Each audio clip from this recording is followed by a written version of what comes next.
ಹೋರಾಟಗಾರರ ಬಂಧನವನ್ನ ಖಂಡಿಸಿ ಬಿಜೆಪಿ ಟೀಕೆಯನ್ನ ಮಾಡಿದೆ. ಇದು ಯಾವ ರೀತಿಯ ನ್ಯಾಯ? ಕನ್ನಡಕ್ಕಾಗಿ ಹೋರಾಟ ಮಾಡೋದು ತಪ್ಪಾ ಅಂತ ಪ್ರಶ್ನಿಸಿದೆ ಬಿಜೆಪಿ.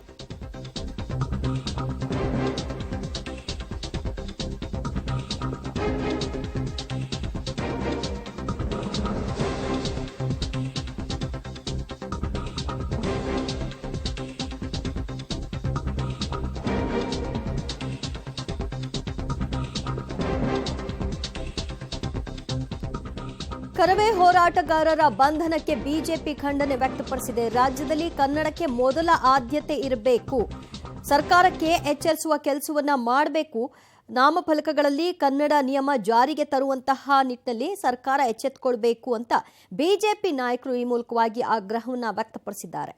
ಇಡೀ ನಾಡಿನಲ್ಲಿ ನಾವೆಲ್ಲರೂ ಭಾರತೀಯ ಜನತಾ ಪಾರ್ಟಿ ಬಹಳ ಸ್ಪಷ್ಟವಾಗಿ ನಾಡಿನ ಅಸ್ಮಿತೆ ಮತ್ತು ಭಾಷ್ಯದ ವಿಚಾರದಲ್ಲಿ ಬಹಳ ಸ್ಪಷ್ಟ ನಿಲುವನ್ನು ತಗೊಂಡಂತಾಗಿದೆ. ಇವತ್ತೇನು ಕಾನೂನಿನ ಪ್ರಕಾರವಾಗಿ 60% ಯಾವುದೇ ಬೋರ್ಡ್ಗಳಲ್ಲೂ 60% ಕನ್ನಡದ ಬಳಕೆ ಆಗಬೇಕು ಅನ್ನುವಂಥ ಕಾನೂನೇನಿದೆಯೋ ಅದು ಪರಿಪಾಲನೆ ಆಗಬೇಕು. ಆದರೆ ಯಾರೂ ಕಾನೂನನ್ನು ಕೈಗೆ ತಗೊಳ್ಬಾರ್ದು. ಇವತ್ತು ಸರ್ಕಾರವನ್ನು ಒತ್ತಾಯ ಮಾಡುವಂಥದ್ದಾಗಬೇಕಿತ್ತು. ಇವತ್ತು ಸರ್ಕಾರ ಆಡಳಿತ ಇರಬೇಕಾದ್ರೆ ಈ ರೀತಿ ಕಾನೂನನ್ನ ಕೈಗೆ ತಗೊಳ್ಳುವಂಥದ್ದು ಒಳ್ಳೆಯದಲ್ಲ, ಒಳ್ಳೆಯ ಸಂದೇಶ ಕೊಟ್ಟಂತಾಗಲ್ಲ. ಕೆಲವೊಂದು ಕಡೆ ಅವ್ಯವಸ್ಥೆ, ನಮ್ಮ ನಾಡು ಶಾಂತಿಗೆ ಹೆಸರುವಾಸಿಯಾಗಿರೋದು, ಸೌಹಾರ್ದತೆಗೆ ಹೆಸರುವಾಸಿಯಾಗಿರೋದು. ಹಾಗಾಗಿ ಯಾರು ಕಾನೂನನ್ನು ಕೈಗೆ ತಗೋಬಾರ್ದು. ನಾಡಿನ ಭಾಷೆ, ನೆಲ ಜಲ ವಿಚಾರದಲ್ಲಿ, ಭಾಷೆ ವಿಚಾರದಲ್ಲಿ ಎಲ್ಲರೂ ಒಗ್ಗಟ್ಟಿನಿಂದ ಒಂದೇ ಮನಸ್ಸು, ಒಂದೇ ಉದ್ದೇಶ. ನಾಡಿನಲ್ಲಿ ಎಲ್ಲ ಕಡೆ ಕನ್ನಡ ಬಳಕೆ ಎಲ್ಲ ಕಡೆ ಆಗಬೇಕು, ಅದಕ್ಕೆ ಉತ್ತೇಜನ ಸಿಗಬೇಕು ಅನ್ನುವಂಥ ಏಕೈಕ ದೃಷ್ಟಿಯಲ್ಲಿ ಭಾರತೀಯ ಜನತಾ ಪಾರ್ಟಿ ಭಾಳ ಸ್ಪಷ್ಟ ನಿಲುವನ್ನು ತಗೊಳ್ಳುವಂಥದ್ದಾಗುತ್ತೆ. ಮತ್ತು 60% ಏನು ನಾಮಫಲಕದಲ್ಲಿ ಕಡ್ಡಾಯವಾಗಿ ಅದು ಬಳಕೆ ಆಗಬೇಕು. ಕರ್ನಾಟಕದಲ್ಲಿ ಕನ್ನಡವೇ ಸಾರ್ವಭೌಮ ಭಾಷೆ, ಇದರಲ್ಲಿ ಎರಡು ಮಾತಿಲ್ಲ. ಭಾರತೀಯ ಜನತಾ ಪಾರ್ಟಿ ಭಾಷಾ ನೀತಿಯ ವಿಷಯದಲ್ಲಿ ಬಹಳ ಸ್ಪಷ್ಟವಾಗಿದೆ. ಪ್ರಾಥಮಿಕ ಶಿಕ್ಷಣ ಮಾತ್ರವಲ್ಲದೆ ತಾಂತ್ರಿಕ ಮತ್ತು ವೈದ್ಯಕೀಯ ಶಿಕ್ಷಣವೂ ಕೂಡ ಆಯಾ ಮಾತೃಭಾಷೆಯಲ್ಲಿ ದೊರಕುವಂತಾಗಬೇಕು ಅನ್ನುವ ನಿಟ್ಟಿನಲ್ಲೇ ನಾವು ಈಗಾಗಲೇ ಪ್ರಾಥಮಿಕ ಶಿಕ್ಷಣವನ್ನು ಮಾತೃಭಾಷೆಯಲ್ಲೇ ಕೊಡಬೇಕು ಅನ್ನೋದನ್ನು ಕಡ್ಡಾಯಗೊಳಿಸಿದ್ದೀವಿ NEP-ನಲ್ಲಿ.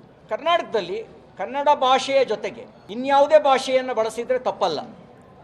ಆದರೆ ಅಗ್ರಗಣ್ಯ ಸ್ಥಾನ ಅದು ಕನ್ನಡಕ್ಕೆ ಇರಬೇಕು.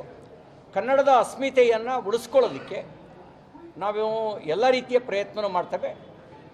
ಮತ್ತು ಕರ್ನಾಟಕ ರಕ್ಷಣಾ ವೇದಿಕೆಯ ನಮ್ಮ ಸ್ನೇಹಿತರಿಗೆ ಕರ್ನಾಟಕ ರಾಜ್ಯದಲ್ಲಿ ಕನ್ನಡದ ಬಗ್ಗೆ ಹೋರಾಟ ಮಾಡ್ತಿರೋಂಥ ಪರಿಸ್ಥಿತಿ ಬಂದರೂ ತುಂಬ ಆಘಾತ ತಂದಿದೆ. ಶ್ರೀಯುತ ನಾರಾಯಣಗೌಡರು ನೇತೃತ್ವದ ತಂಡ ಇದನ್ನು ಪ್ರತಿಭಟನೆ ಮಾಡಿದಾಗ ಅವ್ರನ್ನ ಅರೆಸ್ಟ್ ಮಾಡಿ ಜೈಲಲ್ಲಿಗೆ ಹಾಕಿರೋದು ಮಾತ್ರ ನಿಜಕ್ಕೂ ನಾನು ಅದನ್ನು ಉಗ್ರವಾಗಿ ಖಂಡನೆ ಮಾಡ್ತೇನೆ. ಇದನ್ನು ಮುಂಚೆನೇ ಅವ್ರು ಘೋಷಣೆ ಮಾಡಿದರು, ಎಲ್ಲೆಲ್ಲಿ ಇಂಗ್ಲೀಷ್ ಬೋರ್ಡ್ಗಳಿದೆ ಅದನ್ನು ತೆಗೆದಾಕಬೇಕು ಅಂತ. ಅದ್ರ ಬಗ್ಗೆ ರಾಜ್ಯ ಸರ್ಕಾರ ಕ್ರಮ ತಗೋಬೇಕಾಗಿತ್ತು. ಕನ್ನಡ ಹೋರಾಟಗಾರರ ಬಗ್ಗೆ ಕ್ರಮ ತಗೊಳ್ತಿರೋದು